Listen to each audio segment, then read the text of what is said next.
جس گلے میں پیسے نہیں ہوتے، جس کی چابی کبھی گم نہیں ہوتی، وہ ہمیشہ لوگ سنبھال کے رکھتے ہیں. وہ کہا وہ گلے میں رکھ لو، اس نے رکھ لیا. وہ کہتا ہے لائنیں لگ گئی،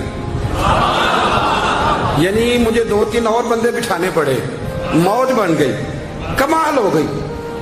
کہتے ہیں میرا بیٹا ایک دن کہنے لگا یار اعلیٰ حضرت نے کہا تھا کھول کے دیکھنا نہیں. یہ جو اللہ والے ہوتے ہیں نا، ان کے دلوں میں، ان کے ہاتھوں میں اللہ لوگوں کے دل دے دیتا ہے.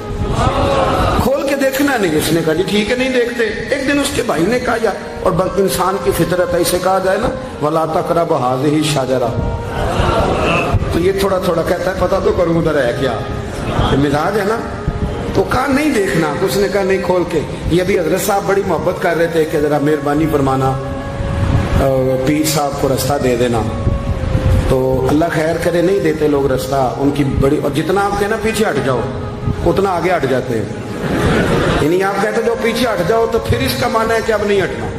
مہربانی کیا کرے. کبھی کبھی ایسی مشکل بھی ہوتی ہے، یہ ہے کہ ذرا کہہ دیا جائے نا یہ کام نہ کرنا، پھر اس کے بعد پھر تو بندے تیاری کر لیتے ہیں، پھر ان کو پتہ چل جاتا ہے کہ اب یہ کس کس طرح کر کے کرنا ہے. اعلیٰ حضرت نے مرید کو کہہ دیا کھول کے دیکھنا نہیں لکھا کیا ہے. اس نے اپنے بھائی سے کہا، بیٹے سے کہا کھولنا نہیں. انہوں نے کہا دیکھو تو صحیح کیا لکھا ہے. ایک دن اس نے کھولا تو لکھا پتہ کیا تھا، بسم اللہ الرحمن الرحیم، الصلاۃ والسلام علیک یا رسول اللہ. اور نیچے لکھا تھا مسلمانوں پان یہاں سے خریدا کرو. اور نیچے لکھا تھا فقط احمد رضا کا بریلوی. ایسے اللہ نے دل موڑ دیے، ان کے موڑ دیے. اب کسی پیر کا ایک تعویذ چل جائے نا تو اللہ خیر کرے پھر دکان بھی صحیح چل جاتی ہے، صحیح دکان چلتی ہے. پھر تو اللہ خیر کرے گاہکوں کی لائنیں لگ جاتی، پھر تو ٹوکن لینے والے بندے بھی بیٹھ جاتے، وہ بھی بیٹھ جاتے ہیں. اعلیٰ حضرت رحمۃ اللہ علیہ کی تعویذ میں برکت تھی. لوگ آتے تھے تو ایک مرید ایک دن آیا تو وہ پیڑے، اب تو مٹھائی کے ڈبے ہوتے ہیں نا، پیڑے لایا. اس وقت ہنڈیا میں پیڑے رکھ کے لوگ لایا کرتے تھے، مکھن کے پیڑے بناتے جس طرح آج آپ مٹھائی لے کے جاتے. اس نے جا کے رکھی، حضرت قبول کر لیں. فرمایا کوئی حکم؟ کہنے لگا کوئی نہیں، زیارت کے لیے آیا تھا. کوئی بات؟ کہنے لگا حضور کوئی نہیں، فقط زیارت کے. تو آپ نے ایک طالب علم سے کہا کہ اندر گھر میں دے آؤ. وہ گھر میں دینے چلا گیا. بعد میں وہ کہنے لگا حضور ایک تعویذ چاہیے تھا بچے کے لیے. آپ فرمانے لگے میں نے تو تمہیں کہا تھا کوئی بات ہو تو بتاؤ. تم نے کہا زیارت کے لیے آیا. اس طالب علم کو دوبارہ بلایا. فرمایا وہ پیڑے والی ہنڈیا اٹھا کے لا، دیکھ کسی نے چکھا تو نہیں اس میں سے. وہ گیا واپس لایا، کہنے لگا حضور کسی نے چکھا بھی نہیں. اعلیٰ حضرت نے تعویذ لکھا، تعویذ دیا اور ہنڈیا دی. فرمایا یہ پیڑے اپنے واپس لے جا، احمد رضا تعویذ بیچا نہیں کرتا. کرو مد ہے اہل دول رضا، پڑے اس بلا میں میری بلا، میں گدا ہوں اپنے کریم کا، میرا دین پارا اعلان. اعلیٰ حضرت رحمۃ اللہ علیہ نے بڑی خودداری سے، وقار کے ساتھ، وقار، ساری زندگی سیٹھوں نوابوں سے تعلق نہیں بنایا. پتہ کیا ہے، جب امیر لوگ، جب فقیر لوگ بھی امیروں سے تعلق بنانے لگتے ہیں تو غریب بیچارے پہ پسماندہ رہ جاتے ہیں. جب پیر صاحب بھی کسی امیر کا ماتھا چومتے ہیں نا، چلو ان کی نیت اچھی ہوگی کہ چندہ دے گا، مدرسہ بنے گا، کون سا ذات کے لیے مانگتے، لیکن غریب پس جاتا ہے. میلاد کی محفلیں آئیں گی نا تو جو اشتہار چھپا کے دے گا وہ اسٹیج پہ بیٹھے گا. تو جو بیچارہ مسجد میں جھاڑو دیتا ہے وہ یہاں بھی پریشان رہے گا کہ یار میری تو کوئی سن ہی نہیں رہا. اعلیٰ حضرت نے ساری زندگی نوابوں سیٹھوں سے تعلق نہیں رکھا. ایک نواب صاحب زبردستی ملنے آ گئے. جب وہ دروازے پہ پہنچے تو میرے اعلیٰ حضرت نے یوں کر کے دروازہ پکڑ لیا. فرمانے لگے نواب صاحب فقیر کے گھر میں چٹائیاں ہیں، اس پہ طالب علم بیٹھ کے پڑھتے ہیں، نہ آپ کے بٹھانے کو کچھ صوفہ ہے اور نہ مجھے نوابوں کے آداب آتے ہیں. اگر آپ مناسب سمجھے تو آپ بھی اپنا کام کریں اور فقیر کو بھی کوئی دین کا کام کریں. ساری زندگی قریب نہیں پڑ. اور یاد رکھیں خوددار آدمی کی زندگی بڑی جاندار ہوتی. پھر اعلیٰ حضرت بریلوی رحمۃ اللہ علیہ نے عقائد کا تحفظ کیا ہے. اتنا عقیدہ رسالت اگر کسی کا پکا نہیں، ادب والا نہیں جتنا اعلیٰ حضرت کا ہے، تو عقیدہ توحید بھی کسی کا اتنا پکا نہیں.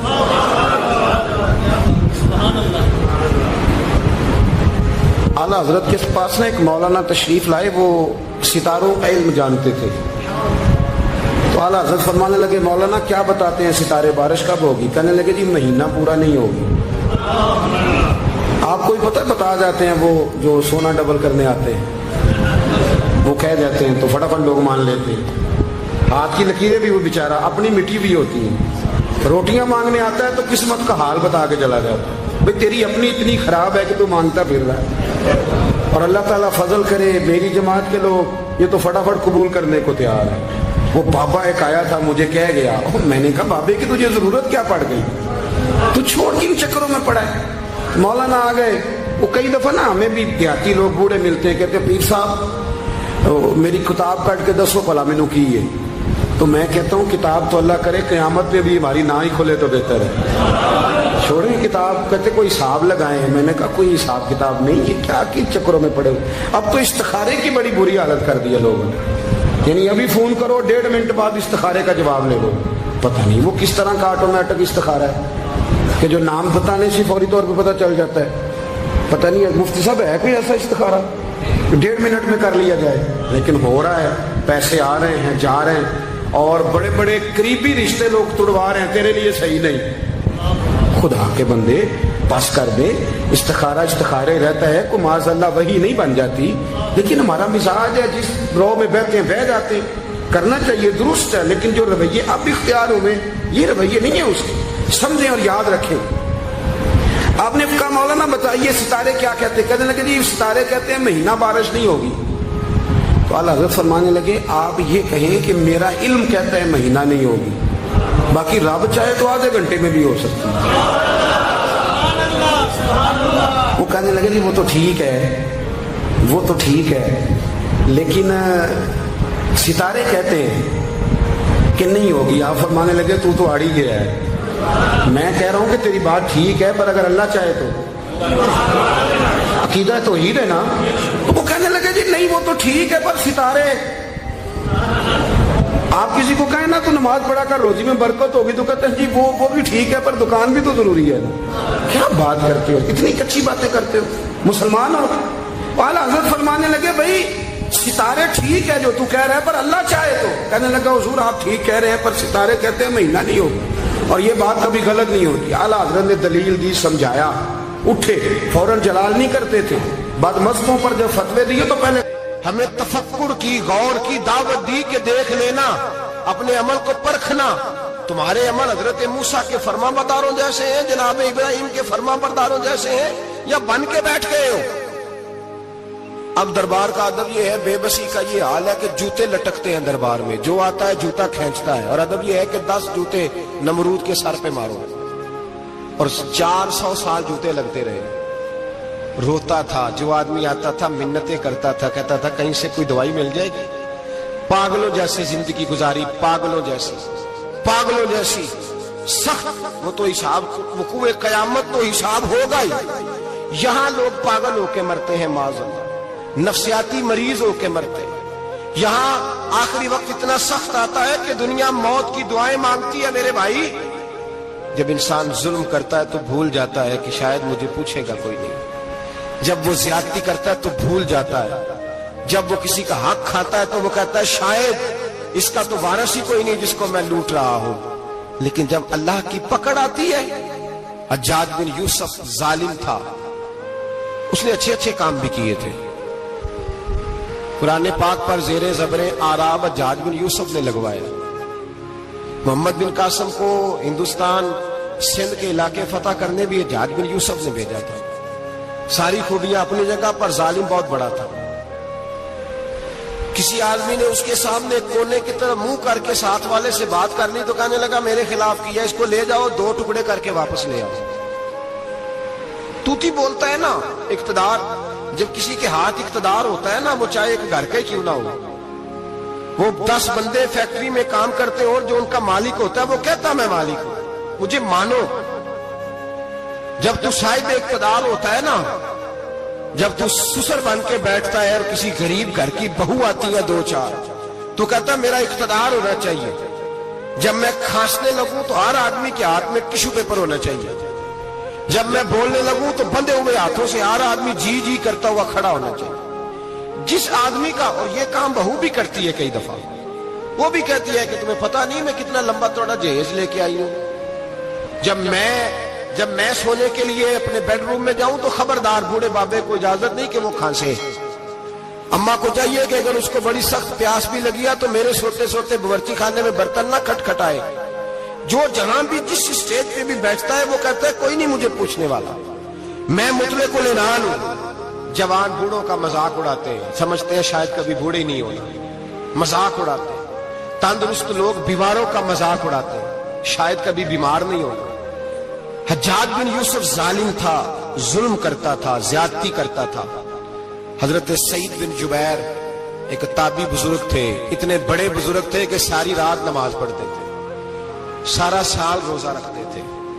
ایک دن انہوں نے منبر پہ بیٹھ کے کہا کہ حجاج ظلم سے باز آ جائے ورنہ اللہ کی لاٹھی بڑی بے آواز ہے. اللہ کی لاٹھی, اس کا کیا مطلب ہوتا ہے؟ اس کا مطلب ہے جب رب کی لاٹھی چلتی ہے تو اس کی آواز, جی اس کا پہلے کوئی پیغام, وہ پہلے اعلان نہیں کرتا کہ تگڑے ہو جاؤ لاٹھی چلنے لگی ہے. لاٹھی چلتی ہے پر اس کی آواز, سمجھ آ رہی ہے میری بات کی؟ جمعۃ الوداع کے لیے تشریف لانے والے احباب خاص غور فرمائیے گا. حجاج بن یوسف کو پتا چلا کہ حضرت سعید بن جبیر نے میرے خلاف بات کی, بلا لیا, کہنے لگا تو نے میرے خلاف بات کی ہے؟ فرمانے لگے کی ہے. کہنے لگا تجھے پتا ہے میں قتل کر دوں گا؟ آپ فرمانے لگے نہ تو زندگی کا مالک ہے نہ موت کا مالک ہے, تو کیسے قتل کر؟ کہنے لگا تجھے پتا ہے میرا؟ فرمایا میں نے تجھے نہیں, میں نے تو کئی شداد, کئی حماد, کئی قارون, کئی فرعون, کئی نمرود دیکھے, کئیوں کی داستانیں سنی, تو کون ہے؟ تو چھوٹا سا ہے. ایک جملہ ہے ملا جلال الدین رومی کا, بڑے درویش تھے, ایک بات کہہ گئے, کہنے لگے نمرود جتنے پیسے نہیں, فرعون جتنی حکومت نہیں, قارون جتنی دولت نہیں, ورنہ فرمانے لگے میرے زمانے میں بھی کئی لوگوں کا خدا بننے کو دل کرتا ہے, کئی لوگوں کا دل کرتا ہے, لیکن نمرود جتنے پیسے, فرعون جتنی طاقت اور قارون جتنی دولت نہیں, ورنہ ہو سکتا ہے لوگ دعویٰ کر جائیں معاذ اللہ ثم معاذ اللہ. یہ آج سے کئی سو سال پہلے وہ کہہ رہے ہیں, آج تو حالات بڑے ابتر ہیں, اس کی نسبت خطرناک. فرمانے لگے حضرت سعید بن جبیر تو زندگی موت کا مالک نہیں. کہنے لگا پکڑو, قتل کرو اسے, لے جاؤ. جب پکڑ کر کھینچ کر لے جا رہے تھے نا تو حضرت سعید بن جبیر مسکرانے لگے. اب ظالم کے سامنے مسکرائے تو اس کو بڑا غصہ آیا, یہ میرا مذاق اڑاتا ہے. بلا لیا, ادھر آؤ, کیوں مسکرا رہے ہو, کیا ہوا؟ تو حضرت سعید بن جبیر کہنے لگے میں مسکرا رہا ہوں تیری بیوقوفی پر اور اپنے اللہ کی دی ہوئی ڈھیل پر.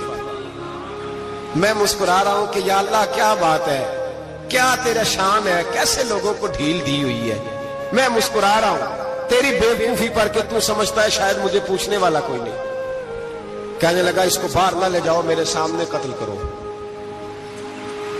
ٹھیک ہے جی, قتل کرنے لگے تو حضرت سعید بن جبیر نے منہ کعبے کی جانب کر لیا. انی وجہت وجہی للذی فطر السماوات والارض حنیفا وما انا من المشرکین.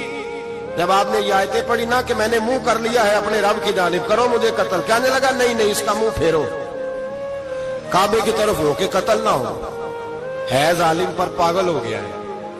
حضرت سعید بن جبیر کے حوصلے نے شکست دے دی, ناکام ہو گیا, مخبوط الحواس ہو. کہنے لگا اس کا منہ پھیر دو. جب کعبے سے پھیرا تو آپ فرمانے لگے للہ المشرق والمغرب فانما تولى فثم وجه اللہ. اللہ فرماتا ہے تم مشرق اور مغرب سارا ہی اللہ کا ہے, جدھر بھی منہ کرو گے ادھر اللہ ہی اللہ ہے, جدھر بھی منہ کرو گے ادھر اللہ ہی اللہ ہے. چاروں جانا پھیر دے, جدھر منہ پھیرنے تو نے پھیر دیا منہ. حضرت سعید بن جبیر کے گلے پہ خنجر رکھا تو آپ نے ہاتھ اٹھائے, کہنے لگے اے اللہ میرے بعد اسے کسی اور پر مسلط نہ کرنا, میرے بعد کسی اور پر مسلط نہ, بس میں آخری ہوں.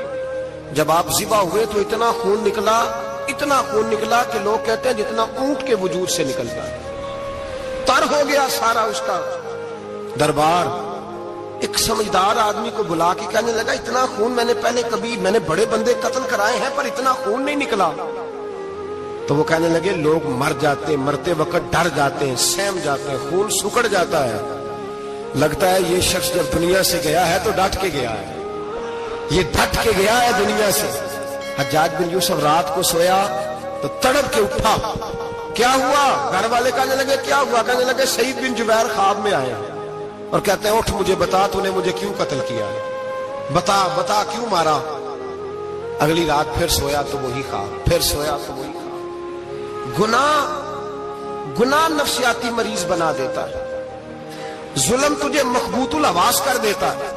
جب تو زیادتی کرتا ہے تو اللہ فرماتے ہیں کہ میں، تو اللہ کو بھولتا ہے، اللہ تجھے اپنا آپ بھلا دیتا ہے، پھر تو بھول جاتا ہے، پھر تو سیدھے رستے پہ چلتا ہے پر بھٹک جاتا ہے، پھر تو صحیح رستوں کا تعین کر کے بھی گمراہ ہوتا ہے، پھر تو روز وہی گاڑی چلاتا ہے پر اب جب تو بریک لگاتا ہے تو نہیں لگتی۔ جب گناہوں کے ساتھ تو مخبوط الحواس ہوتا ہے تو روز وہ کاروبار کرتا ہے، لیکن جب تیرے گناہ تجھے گھیر لیتے ہیں پھر اسی کاروبار میں تو نقصان اٹھاتا ہے۔ حجاج بن یوسف تڑپتا ہے، روتا ہے، یہاں تک کہ بیمار ہو گیا، پیٹ میں درد ہوتی ہے، پتہ نہیں کیا ہوا، تکلیف ہوتی ہے، پتہ نہیں، سارے حکیم، طبیب، ڈاکٹر، کوئی نہ سمجھ سکا کہ بیماری کیا ہے۔ جو بیماریاں خدائی ہوتی ہیں ان کا لوگوں کو پتا، جو آزمائشیں رب کی جانب سے ہوتی ہیں وہ ڈاکٹروں کے ہتھے نہیں چڑھتی، جو تکلیفیں اللہ دیتا ہے ان کا حکیم طبیب علاج نہیں کر پاتے، مشکل، اور شفا اسی وقت ہوتی ہے جب اللہ دینا چاہے، اور جب رب ہی دینا نہ چاہے تو بڑے بڑے ڈاکٹر کہتے ہیں کہ ہمارے بس کی بات نہیں رہی۔ بغداد سے حکیم آئے، پیٹ دیکھا، کہنے لگے نہ تیرے معدے میں کوئی دقت ہے، نہ تیرے جگر میں، نہ کسی اور جگہ، ماجرا کیا ہے؟ ایک آخری علاج ہے، آخری، وہ کیا؟ گوشت کا چھوٹا سا ٹکڑا دھاگے کے ساتھ باندھ کے منہ میں ڈالا اور پھر ایک باریک سا تنکا لے کے اس کو اندر ڈالنے لگے گلے میں۔ وہ گوشت کا ٹکڑا جب حلق کے اندر اتر گیا، اس حکیم نے واپس کھینچا تو کیسے ایسی بدبو آئی جیسی کبھی سونگی نہ تھی۔ جانور، کیڑے مکوڑے لگے ہوئے باہر نکلے، اور جب دیکھا تو جتنے محل میں لوگ بیٹھے تھے چلاتے ہوئے نکل گئے کہ یہ کیا مصیبتیں ہیں۔ حکیم بھی اٹھ کے دوڑنے لگا، کہا تجھے کیا ہوا؟ کہنے لگے حجاج تیری بیماری زمینی نہیں، تیری مصیبت زمینی نہیں۔ کہا میری مرض تک تم کیوں نہیں پہنچ پا رہے؟ تو کہنے لگے لگتا ہے تو بد دعا کا مریض ہے، لگتا ہے تو ظلم کا مریض ہے، تو جبر کا مریض ہے۔ تڑپتا رہا، سسکتا رہا۔ ایک وقت وہ بھی آیا کہ گھر والوں نے کمرے میں بند کر کے تالا لگا دیا، دیوار سے ٹکرے مارتا۔ او بھائی، جو گناہوں کے بیمار ہوتے ہیں انہیں شفا نہیں ہوتی، جو ظلم، جبر، بربریت کے بیمار ہوتے ہیں انہیں سکون قلبی میسر نہیں آتا۔ دوائیاں ان بیماریوں کی بنی ہوئی ہیں جو بیماریاں زمینی ہیں، جو بیماریاں خوراک کی بد پرہیزی سے ہوتی ہیں، جو گناہوں کی بد پرہیزی سے ہوتی ہیں، ان کی بیماریاں، ان کی شفا توبہ ہے، ان کی شفا رجوع اللہ ہے، ان کی توبہ اللہ سے معافی مانگنے سے شفا ہوتی ہے۔ حجاج جب مرنے لگا تو بلایا، یہ رنگ بھی ذرا ملاحظہ کیجیے گا، دو چار قریبیوں کو بلایا، پتا ہوتا ہے نا اپنے کرتوتوں کا آدمی کو، پتا سارا ہے سردار مکیتی ہے، پتا ہوتا ہے سارا۔ بلا کے کہنے لگا جب میں مر جاؤں تو مجھے رات کو دفن کرنا۔ کیوں بھائی، عورت ہے؟ کہنے لگا نہیں، رات کو دفنانا۔ ٹھیک ہے، رات کو دفنا دیں گے۔ پھر کہنے لگا جب صبح ہو جائے تو صبح ہونے سے پہلے پہلے میری قبر زمین کے برابر کر دینا، نشان مٹا دینا۔ کا وجہ تو کلمہ پڑھتا ہے، حضور کا حکم ہے کہ قبر کم از کم ایک بالش، ایک گٹ اونچی ہونی چاہیے زمین سے، کم از کم، تو تیری قبر مٹا دے۔ وجہ پتا ہوتا ہے اپنے ظلموں کا۔ کہنے لگا مجھے پتا ہے لوگ میرے مرنے کے بعد میری قبر بھی نہیں چھوڑیں گے، دنیا میں تو میرے جبر کی وجہ سے کوئی آ نہ سکا، لیکن میری قبر بھی لوگ جنازوں میں باتیں شروع کر دیتے ہیں۔ جنازوں میں نے ایسی بھی داستانیں سنی ہیں کہ کوئی مرا تو لوگ جوتوں کا ہار قبر پہ ڈال آئے۔ نہیں بھائی، تو جب زندہ تھا تو تیرے جبر ظلم کی وجہ سے نہیں کو بول سکا۔ ایک تو ہے قیامت میں حساب ہوگا، یہاں دنیا میں حساب ہونے لگتا ہے۔ اتنی لمبی زبانیں لوگوں کی لٹک کر مرتے وقت باہر نکل آتی ہیں۔ دعا کریں، جمعہ ہے، اللہ تعالیٰ ایمان کی موت عطا فرمائے۔ دعا فرمائے رب تعالیٰ اللہ تبارک و تعالیٰ توبہ کر کے جانے کی توفیق عطا فرمائے، جاگے جاگے اور سنے اور دعا کرے، اے اللہ تو ہمیں ظلم سے ویسے ہی محفوظ فرما، اگر ہم زیادتی کرنے لگے تو اے اللہ ہمیں اس سے منع فرما، ہمیں اس سے تو یہ توفیق دے کہ ہم باز آ جائیں اس گناہ سے۔ میرے بھائی، ایک تو دنیا میں سزا ہے، پھر قیامت کی سزا ہے، اور وہ زیادہ سخت ہے، وہ زیادہ سخت ہے۔ ہم لوگوں نے نا ہیلے بہانے بڑے بنائے ہوئے ہیں۔ بینک کے ساتھ کاروبار کرنے والا کہتا ہے نہیں نہیں مجبوراً لیا ہے، مجبوراً مر رہا تھا تو آخری لبوں پہ تھا تو جائز ہے، جائز ہے۔ اس وقت جب تجھے کھانے کو لقمہ نہ لگے تو حرام کھانا بھی جائز ہے، کیا دقت تھی؟ کیوں اللہ رسول کے مقابلے میں کھڑا ہوا تو؟ کیوں سود کا دھندا کیا؟ کیا تکلیف تھی؟ کہاں تو الجھ گیا تھا؟ ہم جان بوجھ کے اپنے لیے جہنم کٹھی کرتے ہیں، پھر کہتے ہیں سکون نہیں زندگی میں۔ کہاں سکون آئے گا؟ کیسے آئے گا؟ ہم نے خود آگ لگائی ہے چمن میں اپنی۔ جو قیامت کی سزا ہے، میرے نبی پاک علیہ السلام نے فرمایا رب تمہیں سامنے کھڑا کرے گا، اور کس طرح کھڑا کرے گا؟ فرمایا لوگوں کے وجود سے کپڑے اتر جائیں گے، زمین اس طرح دہکے گی جس طرح تانبا زمین پہ رکھا جائے اور آگ جلائی جائے۔ تانبا دیکھا آپ لوگوں نے؟ یہ بھی گرمی گزری ہے نا، تو فرش پر جب سورج پڑتا تھا تو ننگے پاؤں چلا نہیں جاتا تھا، صحیح کہہ رہا ہوں؟ ننگے پاؤں، بچے کا پیر زمین پہ لگتا ہے تو چیخ اٹھتے، کہتے ہیں وہ جل گیا پیر، حالانکہ یہ فرش دنیا کے۔ اور اگر تانبے کے اندر خاصیت ہے کہ اگر کوئی دھات جلدی اور زیادہ گرم ہوتی ہے تو وہ تانبا ہے۔ میرے نبی نے مثال دی تو اس کی دی جو سخت تھا، فرمایا تانبے کی طرح زمین تپائی جائے گی، اور پھر ننگے پاؤں رب تمہیں کھڑا کرے گا۔ آج سورج کی پشت تمہاری جانب ہے، قیامت میں منہ تمہاری جانب ہوگا۔ نیزہ آپ نے دیکھا ہوگا، نیزہ ہوتا تھا، فرمایا یہ جو تم نیزے دیکھتے ہو صرف 1.25 نیزے کے برابر سورج قریب آ جائے گا، اور پھر اللہ تمہیں سامنے کھڑا کر کے تم سے سوال جواب کرے گا۔ اور حضور نے کہہ دیا ہے تو اب کسی نعت خواں کے کہنے سے بات بدل سکتی، کسی پیر کے کہنے سے جملہ بدل سکتا، کسی خطیب کے کہنے سے فکر نہ کرنا، وہ سامنے جنت پڑی ہے، اب بات بدل سکتی؟ خدا کی رحمت پر بھروسہ رکھنا ضروری ہے، نبی پاک کی شفاعت کی امید رکھنا، بولیے، لیکن جو حضور نے بیان کیا ہے اس کو ماننا بھی یہ بھی ضروری ہے۔ میرے نبی پاک نے فرمایا اللہ تم سے حساب لے گا اور اللہ پوچھے گا، تم نے جواب دینا ہے۔ حضور کس کس شے کا؟ فرمایا جو پہنتے ہو اس کا جواب نہیں دینا، جو کھاتے ہو اس کا جواب نہیں دینا، جو اللہ کے راستے میں دیتے ہو اس کا جواب، باقی ہر شے کا جواب دینا ہے۔ ادھر جو پلاٹ ہے اس کا بھی جواب دینا ہے، اور وہ جو بچوں کو پیسے بتائے ہیں ان کا بھی جواب دینا ہے، جو چھپائے ہیں ان کا بھی۔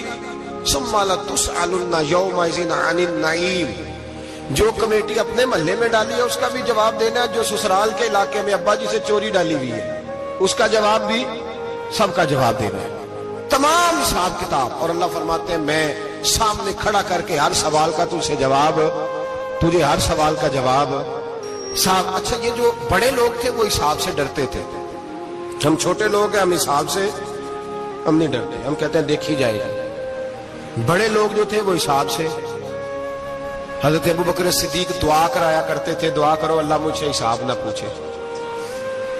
حضرت عمر فاروق رضی اللہ تعالیٰ عنہ اپنے بیٹے سے کہتے تھے بیٹا اپنے باپ کے لیے رحمت کی دعا کرنا، میں درگزر والا ہوں، میں حساب والا کوئی نہیں۔ بڑے لوگ ڈرتے تھے، بڑے لوگ۔ حضرت عثمان غنی قبر پہ کھڑے ہوتے تھے تو داڑھی آنسوؤں سے بھیگ جاتی، غلام کہتے ہیں حضور 3 دفعہ نبی پاک نے آپ کو جنت کی بشارت دی ہے، 3 دفعہ بشارت دی ہے، تو آپ کیوں اتنا روتے ہیں؟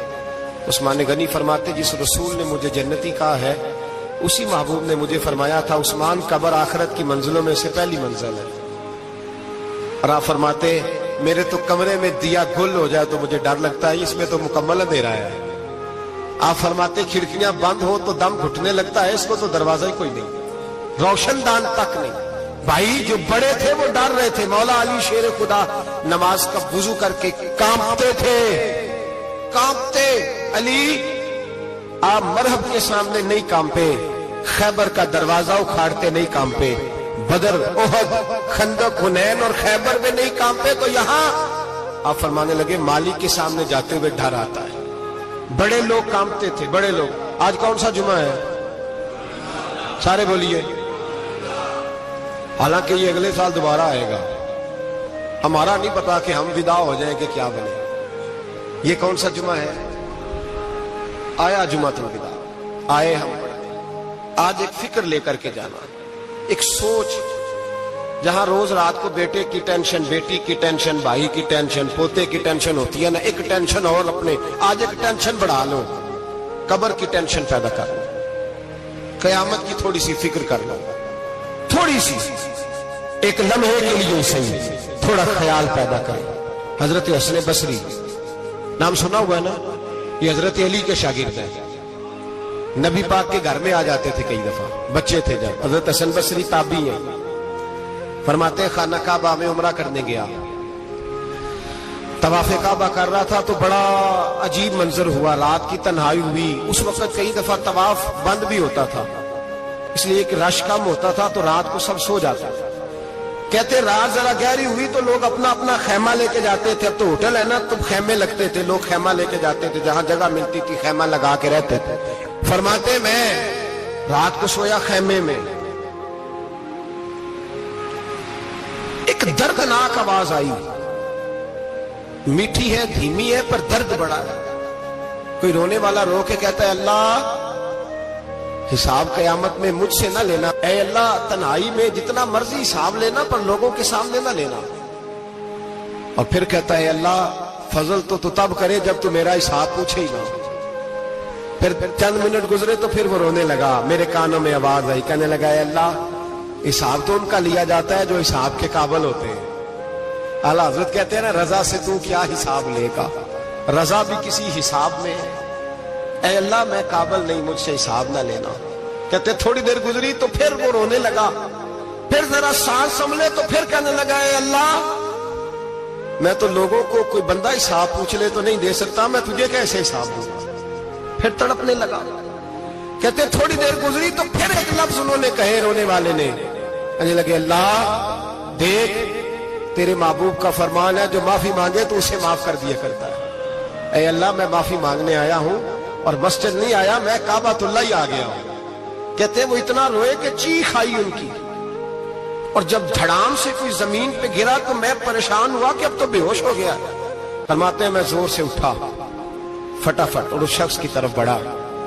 میرے دل میں خیال ہے کوئی گناہگار ہے بیچارہ, تو چلو میں بھی دعا کرتا ہوں, اس کو کہتا ہوں بیٹے فکر نہ کر, اللہ تیری مدد کرے گا. فرماتے میں گیا اس نیت کے ساتھ کہ میں کہوں گا چلو اٹھو تم بھی دعا کرو, میں بھی کرتا ہوں, اللہ ہم سے حساب نہ پوچھے. کہتے میں گیا تو وہ شخصیت بے ہوش پڑی تھی, کالے سیاہ بال ان کے چہرے پہ بکھرے ہوئے تھے. کہتے لوگوں جب میں نے زلفیں ہٹائیں چہرے سے تو میرا وجود کانپنے لگا آسمان ٹوٹ پڑے گا, زمین پھٹ جائے گی, ستارے بکھر جائیں گے, آج بہ جائیں گے سمندر. فرماتے میری چیخیں نکل گئی. یہ کوئی گناہگار تو نہیں, یہ تو حضرت فاطمہ کے پوتے امام زین العابدین ہے, یہ تو امام حسین کا وہ بیٹا ہے جو کربلا میں تنہا بچے تھے. فرماتے میں امام کا چہرہ دیکھا تو بھاگ کے آیا, اور میں نے اپنی داڑھی ان کے پیروں کے ساتھ مس کی, اور میں نے کہا حضور اٹھیے. امام اٹھے تو میں نے کہا شہزادے تیرے تو اشارے سے اللہ کئی گناہگاروں کو بخشے گا, تیری تو دعا سے اللہ بخشے گا, یہ کیا کر رہے ہو. امام زین العابدین کہنے لگے حسن بصری ادھر آ یار, ادھر آؤ بزرگو, میرے دادا کے پاس رہنے والے ہو. میں نے نا آج ہی سنا ہے کہ اس کا عذاب بڑا سخت ہے, آؤ میرے لیے دعا کرو, اللہ پاک مجھ سے حساب نہ پوچھے. کہا حضور نہ کریں. اب فرمانے لگے تجھے نہیں پتا کچھ چیزیں ایسی ہیں کہ رب نے اگر حساب پوچھا تو میں واقعی جواب نہیں دے پاؤں گا, چل کر میرے لیے دعا. کہتے میں نے ہاتھ باندھے, حضور میں نہیں کرتا, اٹھا کہہ. فرماتے میں نے ہاتھ اٹھائے, میں نے کہا اے اللہ تیرے رسول کا شہزادہ ہے, یہ تیرے رسول کا شہزادہ ہے, یہ کہہ رہا ہے تو فضل کر. وہ بھائی جو بڑے تھے وہ تو تڑپتے تھے, سسکتے تھے. ابو علی ہیتی کہتے